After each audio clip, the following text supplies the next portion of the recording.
बिस्मिल्लाहिर्रहमानिर्रहीम। अस्सलाम वालेकुम। मैं प्रोफेसर डॉक्टर अंजुम रहमान।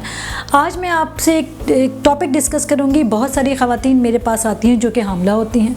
वो बड़ी कंसर्न होती हैं कि डॉक्टर साहब ड्यूरिंग हमल अगर हम हस्बैंड के साथ अपनी रिलेशन को रखें ना रखें, क्या इससे बच्चे पे कोई इफ़ेक्ट होगा, या किस तरह हम अपने रिलेशंस को मैनेज करें 9 महीनों में।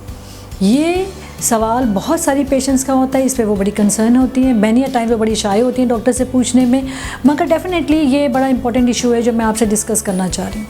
देखिए, कुछ फैक्टर्स, फ़र्ज़ करें कि आपकी जो वाइफ हैं या जो पेशेंट मेरी है उसको आमदनी नीचे है, पहले खून छूट चुका है, पहले 2-3 बच्चे शुरू के 3 महीनों में ज़ाया हो चुके हैं, या इसी तरह की कोई कॉम्प्लिकेशन है जिसमें हम यूजुअली पेशेंट को कहते हैं कि शुरू के 3 से 4 महीने या 20 हफ्ते तक वो थोड़ा सा प्रेगनेंसी को मैच्योर होने दें, जब तक अपने रिलेशन को थोड़ा सा अवॉइड करें।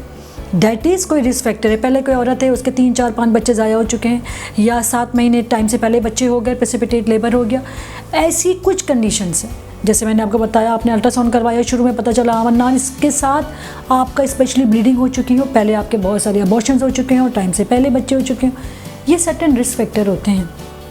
इसमें एज अ गायनोकोलॉजिस्ट हम पेशेंट को समझाते हैं कि शुरू के कुछ महीने में आपने तो रेस्ट करना है, मेडिकेशन है, पर इसके साथ हम आप अपने हस्बैंड पार्टनर के साथ जो रिलेशन है उसको 20 वीक्स तक एटलीस्ट अवॉइड करें, और उसके बाद आप कोशिश करें कि इसका थोड़ा ड्यूरेशन लंबा हो जाए, गैप 15 दिन में हो या इस तरह हो, और उसके लिए कोई स्पेशल हम एहतियात समझाते हैं कि जिस तरह मैनेज करना है।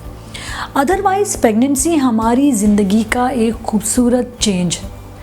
इसका मतलब ये नहीं कि आप बीमार हैं, इसका मतलब ये हरगिज़ नहीं है कि खुदा ना खास्ता आपने अपनी ज़िंदगी को बिल्कुल अकेले कर देना है। आपकी जैसे आप एक नॉर्मल लाइफ में अपने पार्टनर के रिलेशन को गुजारते हैं, उसको रिलेशन को बनाते हैं, ना सिर्फ पार्टनर के रिलेशन को, अपनी ज़िंदगी में जो बाकी चीज़ें करते हैं, प्रेगनेंसी हमारी ज़िंदगी का एक बहुत अच्छा चेंज है। अगर कोई कॉन्ट्रा इंडिकेशन ना हो, कोई ऐसी चीज़ें ना हो जिसके लिए स्पेसिफिकली आपको आपकी डॉक्टर बताती है, जिसके मैंने कुछ चीज़ें आपको बताई। इसके अलावा प्रेगनेंसी में ऐसा कहीं नहीं है कि आपने अपने हस्बैंड को टोटली उसके रिलेशन को अवॉइड करना है।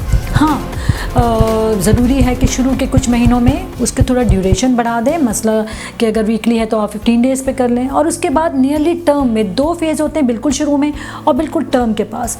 वो भी इसका मतलब ये नहीं होता कि आपको मना होता है, आप प्रॉपरली उस चीज़ को थोड़ा सा अपनी जो रिलेशन है उसको अकॉर्डिंगली, अपने मरीज़ को कोई तकलीफ़ ना हो, वो थोड़ा सा उसमें ज़्यादा फीमेल एंशियस होती हैं, उनको कोई प्रॉब्लम ना लग रहा हो। अदरवाइज़ आपके लिए कोई ये कॉन्ट्रा इंडिकेशन नहीं है कि आप इसमें रिलेशन नहीं रह सकते, वो कोई भी महीना हो, अनटिल एंड अनलेस आपके साथ कोई रिस्क फैक्टर ना हो। ये इसलिए इम्पॉर्टेंट है क्योंकि बहुत सारी पेशेंट ऑलरेडी प्रेगनेंसी में एक अपने चेंज ऑफ साइकोलॉजी, उनकी एक मेंटल चेंज के साथ गुजर रही होती हैं। फिर जब वो इस चीज़ को होता है तो डेफिनेटली फैमिलीज़ में थोड़ा सा बहुत कॉमनली पेशेंट आती हैं कि मैडम ये मैं I don't want to have it, और ज़ाहिर है इनके पार्टनर का ये होता है।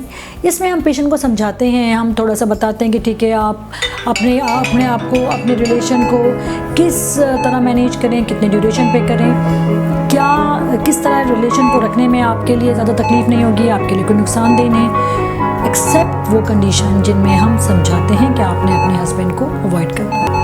Thank you very much. इसी के साथ मैं आपसे इजाज़त चाहूँगी। अगर आपने मुझसे कंसल्ट करना हो, मैं अल्तमश जनरल हॉस्पिटल क्लिफ्टन पे रोज़ाना 3 से 5 बैठती हूँ। आप मुझे विज़िट कर सकते हैं। पाकिस्तान जिंदाबाद।